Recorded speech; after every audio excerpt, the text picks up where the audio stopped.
Assalamualaikum warahmatullahi wabarakatuh. Bismillah walhamdulillah wassalatu wassalamu ala rasulillah Sayyidina Muhammad ibn Abdillah wa ala alihi wa sahbihi wa mawala. La hawla wa la quwata illa billah, amma ba'du. Baik, kali ini kita akan membahas sejarah peradaban Islam, di mana kali ini lebih fokus kita membahas kepada peradaban Islam pada masa Rasulullah. Kita tahu bahwa Rasulullah adalah Rasul atau utusan Allah yang memang memiliki visi dan misi yang setidaknya sebagai utusan Allah saya akan membagi kepada dua bagian.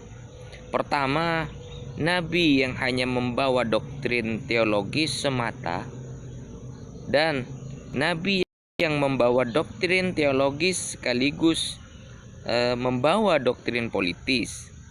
Nah, maksudnya doktrin teologis ini adalah doktrin yang menekankan substansi moral dalam mempersatukan ideal moral manusia dengan ideal moral Tuhan, tanpa melakukan perubahan sosial politik sebagai bagian dari proses ideal moral tersebut.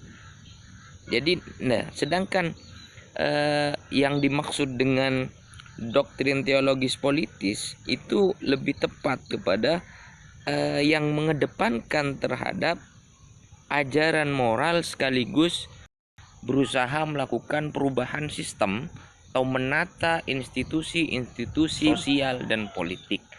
Nah, ini yang dilakukan Nabi Muhammad di sini, jadi tidak hanya kepada teologis, tetapi juga ada teologis politis. Nabi-nabi terdahulu juga membawa doktrin-doktrin politis ini.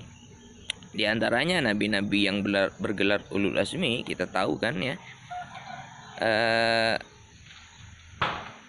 Beliau Nabi Muhammad selain juga mengajarkan nilai-nilai Islam yang berkenaan dengan hal-hal yang bersifat aksentis, maksudnya keakhiratan ya, juga berusaha beserta umatnya menata kekuatan untuk mengambil alih peran kepemimpinan dan pemerintahan orang-orang Quraisy. Peran ini yang dominan terutama pada saat Nabi berada di Madinah. Kita tahu bagaimana 13 tahun Nabi Muhammad semenjak mendapatkan wahyu pertama di Gua Hira itu menanamkan akidah begitu berat, karena memang kaum Quraisy mayoritas banyak yang menentang terhadap apa yang dibawa Nabi salah Islam ini. Tapi ketika sudah berada di Madinah, disinilah Rasulullah mulai membangun peradaban itu. Nah, kali ini kita akan fokus kepada peradaban Nabi Muhammad ya, Rasulullah SAW. Beliau ini adalah banyak sekali melakukan peradaban-peradaban yang berupa sosial. Perubahan mendasar dari masa kebobrokan moralnya menuju moralitas yang beradab. Dari tadi zaman jahiliyah yang saya sebutkan menjadi zaman yang beradab ya. Kemudian salah satu yang juga mendefinisikan atau menyebutkan dalam tulisannya, kalau tidak salah Ahmad Husyairi, beliau menguraikan bahwa peradaban pada masa Nabi dilandasi dengan asas-asas yang diciptakan sendiri oleh Nabi Muhammad. Ya, tentu di bawah bimbingan wahyu. Misalnya nih, pertama, Nabi Muhammad ketika pertama kali nyampe di Madinah, itu yang dibangun bukan istana, bukan tempat tinggal, tetapi masjid sebagai peradaban. Nabi membangun Masjid Nabawi, di mana yang memang ceritanya panjang ya, bagaimana masjid itu didirikan di situ, kemudian rumah beliau di situ gitu kan, dari unta Qaswa itu yang dibiarkan tanpa tali kekangnya dipegang sehingga dia berhenti di satu tempat. Disitulah membangun suatu masjid Nah, dalam pembangunan itu sendiri Rasul mengajarkan bahwa ikut serta di dalam pembangunan masjid. Beliau ya mengangkat batu ya dengan tangannya sendiri dengan sahabat-sahabat yang lain. Kemudian masjid itu masih menghadap kepada Baitul Maqdis ya. Kita tahu bagaimana banyak dalam sejarah tiang-tiang masjid tersebut dibuat dari batang kurma, sedangkan atapnya dari pelepah kurma ya. Dan di samping situ dekat dengan rumah baru dibuat tempat tinggal Nabi. Nah, ketika masjid ini sudah selesai, maka nantinya para kaum muslimin melakukan berbagai aktivitasnya di dalam masjid, ya baik beribadah, belajar, bahkan memutuskan perkara mereka, berjual beli maupun perayaan-perayaan lainnya. Tempat ini yang menjadi faktor yang bagaimana mempersatukan mereka itu. Lihat dari sini, kita lihat pembangunan masjid ini bukan hanya seperti sekarang kita lihat tempat ibadah saja begitu, setelah ibadah dikunci gitu kan, anak-anak kecil dilarang masuk. Itu tidak di zaman Nabi. Kemudian peradaban berikutnya, Nabi melakukan ya dari sisi sosial, Nabi melakukan persaudaraan antara kaum Muhajirin dan Ansor. Rasulullah mempersaudarakan mereka di antara kaum Muhajirin dan Ansor ini atas dasar keislaman. Karena memang kita tahu orang-orang yang Muhajirin ini datang dari Mekah tanpa membawa apa-apa ya. Sehingga mereka dipersaudarakan dengan kaum Ansor, bahkan persaudaraan mereka kuat sekali. Mereka berbagi rumah ya yang dia miliki oleh kaum Ansor, bahkan berbagi istri-istri mereka. Maksudnya bukan satu istri dibagi dua, tidak, tetapi banyak mereka waktu itu zamannya memiliki istri lebih dari satu, sehingga ketika ada sahabat yang datang dari Mekah tidak membawa istrinya, maka sebagian istrinya diberikan atau diceraikan, diberistrikan kepada saudara yang dari Muhajirin ini. Kemudian persaudaraan ini kita tahu begitu kuatnya, bahkan lebih kuat dari persaudaraan yang berdasarkan dari keturunan. Nah, Nabi Muhammad ini, Rasulullah menciptakan sebuah kesatuan yang berdasarkan atau berlandaskan agama sebagai pengganti dari persatuan yang berdasarkan kabilah. Karena memang di sana kuat sekali. Kita tahu di Madinah itu kan ada kaum yang memang berseteru sebelum Nabi Muhammad datang, tak pernah akur, yaitu kaum Khazraj dan Aus. Jadi dengan adanya ini mereka semuanya membaur gitu. Kemudian yang ketiga, Nabi juga mengumpulkan orang-orang di situ untuk bersepakat saling membantu antara kaum muslimin dan muslim. Di Madinah itu setidaknya ada 3 golongan ya, dari golongan manusia, kaum muslimin, orang-orang Arab, serta kaum non-muslim dan orang-orang Yahudi. Yahudi itu adalah kaum Bani Nadir, Bani Quraidah, dan Bani Qainuqa. Nah, Rasulullah melakukan satu kesepakatan dengan mereka untuk terjaminnya suatu keamanan dan kedamaian, juga untuk melahirkan sebuah suasana yang saling membantu, toleransi di antara golongan-golongan yang saya sebutkan tadi. Nah, ini nantinya yang disebut dengan Piagam Madinah. Oke. Kemudian berikutnya itu juga Rasulullah melakukan peradaban, di mana Rasulullah meletakkan asas-asas politik, ekonomi, sosial. Nah, Islam itu kan adalah agama yang memang sudah sepantasnya sebagai dasar-dasar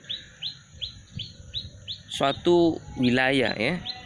Artinya di sini Nabi Muhammad menekankan Al-Qur'an itu sebagai pondasi di dalam membangun sebuah negara ini. Nabi Muhammad dengan ayat Al-Qur'an ini pada periode ini di Madinah yaitu memberikan legalitas dari sisi-sisi tersebut, sebagai mana saya jelaskan atau dibuat oleh Rasulullah dengan perilaku, perkataan ya, dan tindakannya beliau. Sehingga di Madinah ini hidup sebuah kehidupan yang mulia, penuh dengan nilai-nilai utama. Begitu juga persaudaraan yang jujur, kokoh, solidaritas yang erat di antara anggota masyarakatnya. Sehingga dengan demikian berarti bahwa inilah masyarakat Islam pertama yang dibangun Rasulullah dengan asas-asas yang abadi. Nah, kalau secara sistematik proses peradaban yang dilakukan oleh Nabi, yaitu pertama ya, kita tahu Nabi mengubah nama Yastrib menjadi Madinah ya. Madinatul Rasul, ada yang mengatakan Madinatul Nabi, bahkan ada yang mengatakan Madinatul Munawwarah. Ya, kita menyebutnya dan terkenal sampai sekarang Madinah. Perubahan nama yang bukan secara kebetulan tentunya, tapi perubahan nama yang menggambarkan cita-cita Nabi Muhammad, yaitu membentuk sebuah masyarakat yang tertib, yang maju, yang berperadaban. Kemudian Nabi juga tadi ya, asas-asas yang saya maksud, membangun masjid ya, yang juga bukan hanya sarana sebagai sholat saja, tetapi untuk mempersatukan kaum muslimin dengan beberapa musyawarah yang dilakukan, perundingan-perundingan ketika ada masalah-masalah yang dihadapi. Kemudian yang berikutnya, Nabi Muhammad itu melakukan persaudaraan. Seperti tadi sudah saya jelaskan, antara kaum Ansor, kaum Muhajirin yang dilakukan oleh Nabi Muhammad terhadap mereka. Nah, tadi disebutkan bahwa Yastrib merubah menjadi apa? Madinah ya.